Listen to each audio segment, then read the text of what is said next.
Alright, Craftmaster, magandang araw. Mabilis lang to. Ito is yung magiging laban nga nito ni Janovic ng bansang Kazakhstan versus dito kay Andrei Mikhailovic.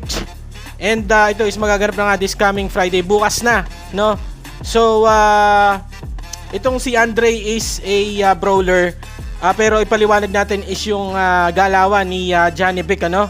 So, si Janovic is a kaliwete. At ito nga is sa middleweight division. So isa siyang champion at didepensahan niya nga yung kanyang belt.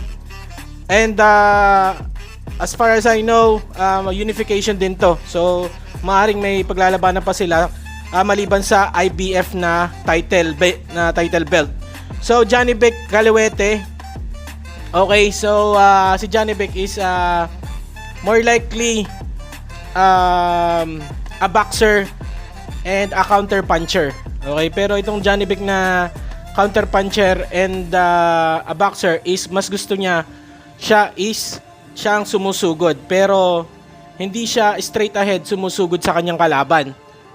Alright, so kaliwete nga si Janovic, ang posisyon ng kanyang kamay is more likely like sabihin natin more likely the same as Mayweather, pero magkaiba talaga. Ganon, nakababa. So nakababa yung kanyang kanan. So kaliwete nga to si Janovic. So nakaganto, nakababa. And yung kanyang kaliwang kamay is nakaprotekta sa kanyang kaliwang panga. So maluwag din ang kanyang galawan. So ang galawan niya is ganon, parang si Mayweather. Pero ang pagkakaiba niya kay Mayweather, siya is laging, ang bigat niya is nasa unahan. So makikita natin si Mayweather, nakaganyan, medyo nakaslant siya. Ito naman si Janovic is laging naka-forward na ganon.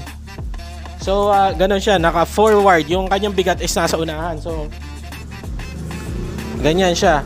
So gumaganyan din siya, pero more likely ganyan siya. Yung siya sumusugod.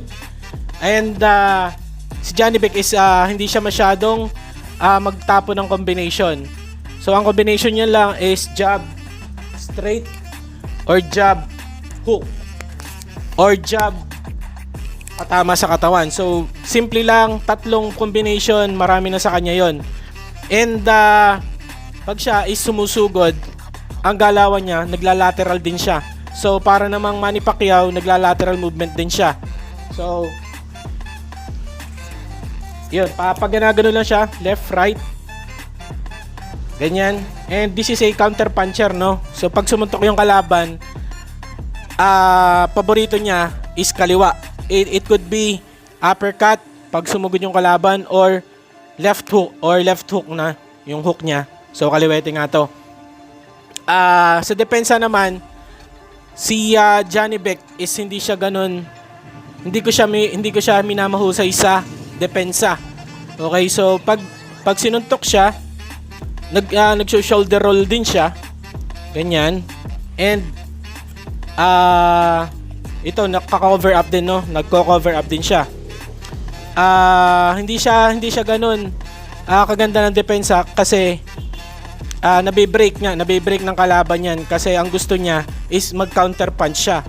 So kung mabilis yung kalaban, hindi siya makaka-counter punch. Kung siya tatapos siya ng counter punch at the middle of the combination ng kalaban, matatamaan talaga siya. So hindi ganon kapulido yung depensa ni Janovic, pero napakalakas ng kaliwa nito.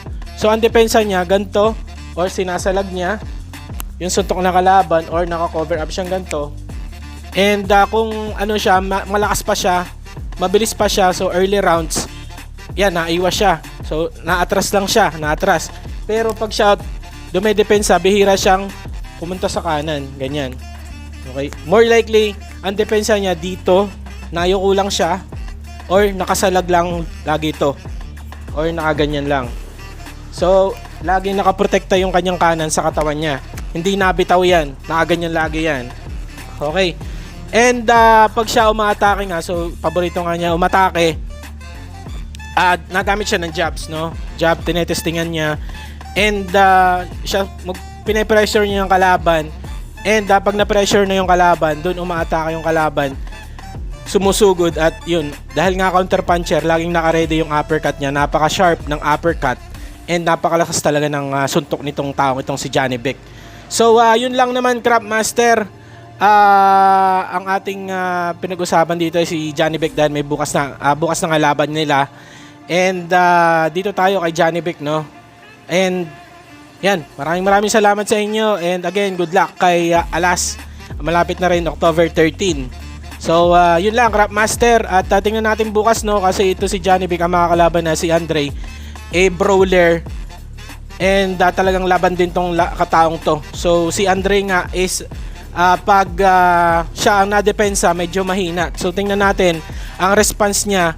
Dahil ito si Andre is talagang pinipressure niya kalaban, siya talaga sumusugod. Pero dito pa rin tayo kay Johnny Vic. So yun lang, Craft Master. Maraming salamat.